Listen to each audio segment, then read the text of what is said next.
굉장히 많이 받는 질문이에요. 행복하지 않은 것 같다, 불행한 것 같다, 행복하려면 어떻게 해야 되는가, 그리고 심리학에서는 행복을 연구하냐.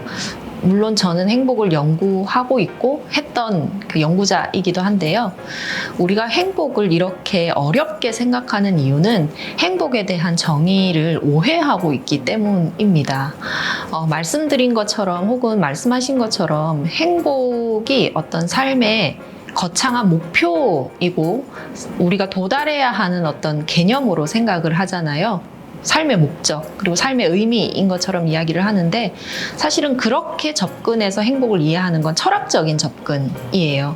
그런 어떤 의미를 우리가 행복이라고 번역을 하는 바람에 굉장히 어렵게 받아들이게 되는데요. 사실 심리학에서 말하는 행복은 우리가 생각하는 그런 어려운 개념의 행복이 아니고요. 심리학에서 행복이라는 정의는 주관적 안정감이라는 용어를 씁니다. 말 그대로 주관적으로 내가 얼마나 편안하고 즐거운가를 묻는 거죠. 그 어떤 잣대에 비교해서가 아니라 주관적으로 내가 생각할 때 내가 얼마나 행복한가인데요. 행복은 삶의 목적이나 우리가 도달해야 하는 어떤 거창한 목표가 아니라 그냥 감정적인 거죠. 감정적으로 내가 행복함을 느끼는 것, 즐거운 경험, 그리고 행복하다고, 그냥 기쁘다고 생각하는 어떤 정서가 바로 이 행복이라는 거예요. 그렇기 때문에 삶의 목표가 행복이 아니라 그 목표에, 어떤 목표에 도달하기 위해서 있어야 하는 전제 조건이 바로 행복이라는 겁니다. 그러면 혹시 사람들이 잘못 알고 있어서 행복하지 못하는 경우가 될 수도 있겠네요. 네, 그렇죠. 우리가 이렇게 생각하잖아요. 승진을 하면 나는 행복해질 거야. 혹은 원하는 대학에 가면 행복해질 거야. 뭐 시험에 합격하면 행복해질 거야 라고 최종 목적지를 행복이라는 곳에 도달하는 것처럼 생각을 하는데요. 사실은 그게 아니라 내가 승진을 하고 시험에 합격하고 어떤 목표를 이루기 위해서 필요한 것이 행복이라는 감정인 거예요. 행복의 감정은 그냥 좋은 감정, 불쾌가 아니라 쾌. 그래서 어떤 순간에 느끼는 우리의 행복한 기분들 있잖아요. 그걸 모두 다 행복이라고 할 수 있거든요. 그렇기 때문에 우리는 행복해야 승진도 가능하고요. 행복해야 할 수 있는 공부도 할 수 있는 거예요. 그리고 내가 행복해야 어떤 다른 사람에게 마음을 열 수 있는 것도 가능해지는 거죠. 무언가를 이루어야 행복해진다가 아니라 그것을 이루기 위해서는 우리 삶에 전반적으로 느낄 수 있는 행복의 감정이 필요하다라는 거고, 행복이라는 것이 아주 높은 고차원적인 어떤 목표나 개념이 아니라 그냥 느끼는 불쾌감의 반대편에 있는 기쁜 감정이구나를 생각하면 되는 거죠. 심리학 연구자들이 하는 이야기가 있는데요. 인간이 느끼는 가장 행복한 순간이 언제라고 생각하느냐라고 했을 때 그 많은 연구 결과들을 종합해봐서 말씀을 드리면요. 가장 좋아하는 사람과 가장 좋아하는 일을 함께하는 순간이라고 이야기하거든요. 우리가 떠올리기만 해도 행복하다라는 생각을 하실 수 있을 거예요. 행복을 그렇게 접근을 하시는 게 맞는 것 같습니다. 그리고 많은 사람들이 얘기하는 소확행? 이게 좀 가까운 의미가 될까요? 그렇죠. 그 어떤 것을 내가 할 때 기쁨과 편안함과 즐거움의 정서를 느끼는가, 이걸 찾는 게 소확행이잖아요. 확자는 빼도 상관없을 것 같습니다.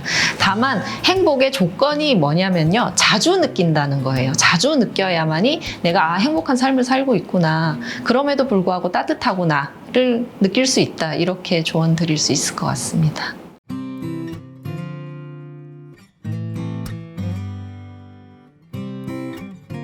네, 행복을 연구한 많은 심리학자들의 연구 결과를 종합을 해보면요. 인간이 느끼는 행복감에는 3가지의 전제 조건이 좀 필요하다라고 이야기를 해요.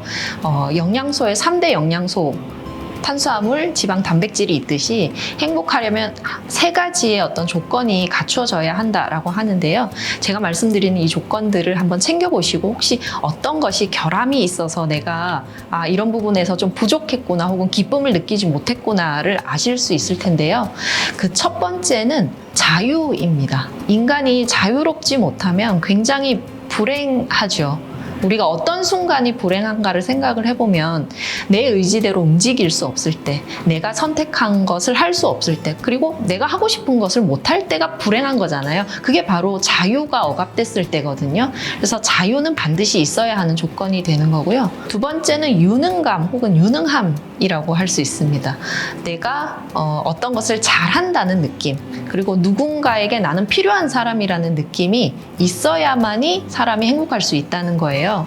근데 이 유능감이라는 것이 재미있는 게 우리가 어떨 때 불행함을 느끼는지를 생각해 보면 금방 이해가 되는데요. 어떤 감정이 인간에게 굉장히 힘드냐면 열등감을 느낄 때예요. 내가 어떤 것을 잘하고 싶은데 그것보다 잘하는 사람 혹은 그것을 이룬 사람에게 느끼는 열등감이 있으면 굉장히 불행하죠. 네, 그렇기 때문에 행복하려면 나만의 어떤 유능감이 있어야 한다. 그래서 그에 따른 증거로 우리가 생각해 볼 수 있는 게 50대 후반에서 60대 초반의 남성이나 여성 성인들에서 우울증 발생이 굉장히 많아져요. 생각을 해보면 그때 은퇴를 하거나 직업을 접었을 때죠.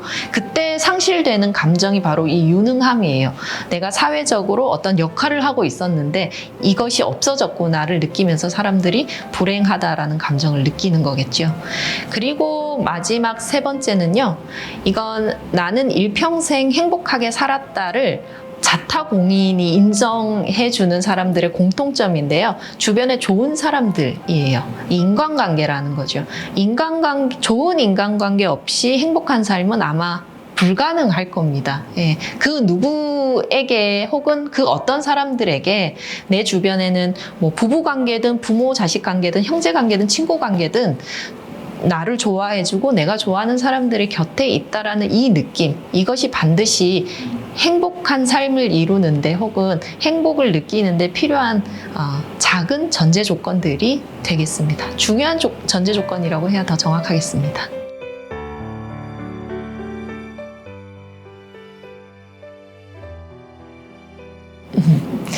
오해하시면 안 되죠.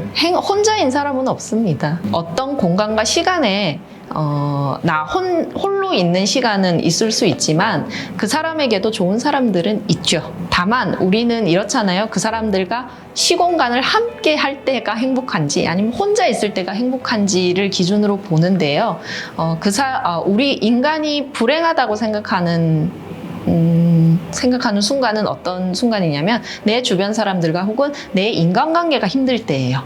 인간관계가 힘들 때 불행하잖아요. 부부관계가 좋지 않을 때 불행하고 회사에서 동료들과 사이 좋지 않을 때 불행하잖아요. 이런 관계가 좋을 때를 이야기하는 거지 어떤 대인관계의 활동을 이야기하는 건 아닙니다. 네.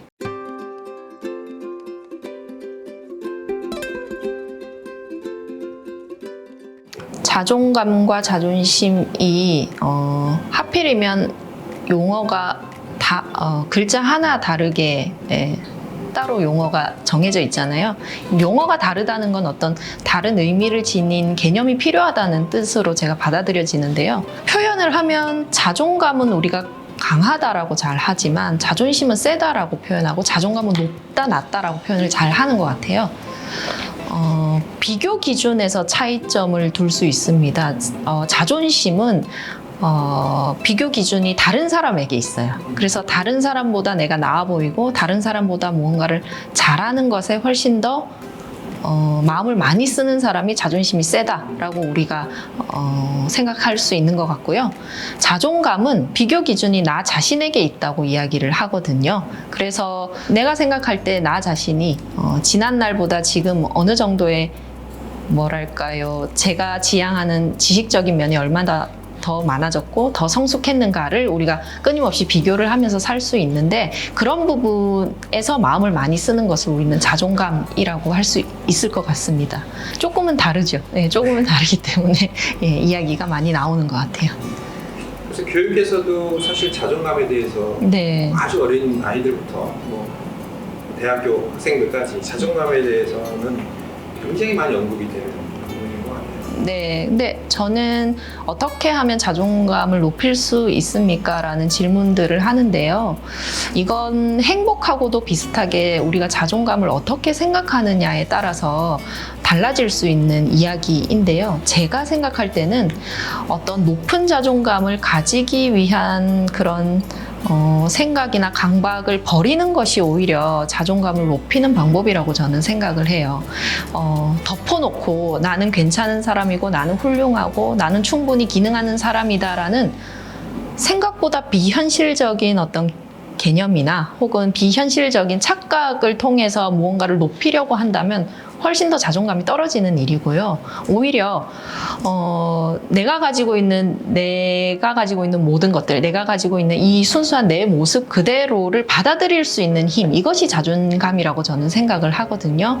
그렇기 때문에 누구에게나 결함이나 아픔은 있는 거고, 그리고 완벽하고 완전한 사람은 없다라는 것을 받아들이는 것이 훨씬 더 높은 자존감에 가까이 가는 그런 생각이 아닌가 싶습니다. 그렇다면 아까 말씀 나눈 행복도 그렇고 자존감도 그렇고 어떤 기준이나 어떤 객관화된 수치를 놓고 거기에 네. 맞춰서 높인다 이런 생각하는 것 자체가 맞아요. 오히려 역효과가 더 큰 거고 네, 훨씬 더 힘든 생각으로 가게 될 네. 수 있고요. 예. 감정적으로 자연스럽게 그렇죠. 느낀다든지 얻어간다든지 나 자신을 받아들이는 일. 네. 나는 이런 단점이 있고, 네. 나는 노래를 못하지만 뭐 다른 건 잘하고, 그다음에 글은 좀 못 쓰지만 말을 하는 것은 편안하고, 이런 식의 나의 객관화가 긍정적이면 그것이 바로 자존감을 높이는 방법이다라고 생각을 합니다.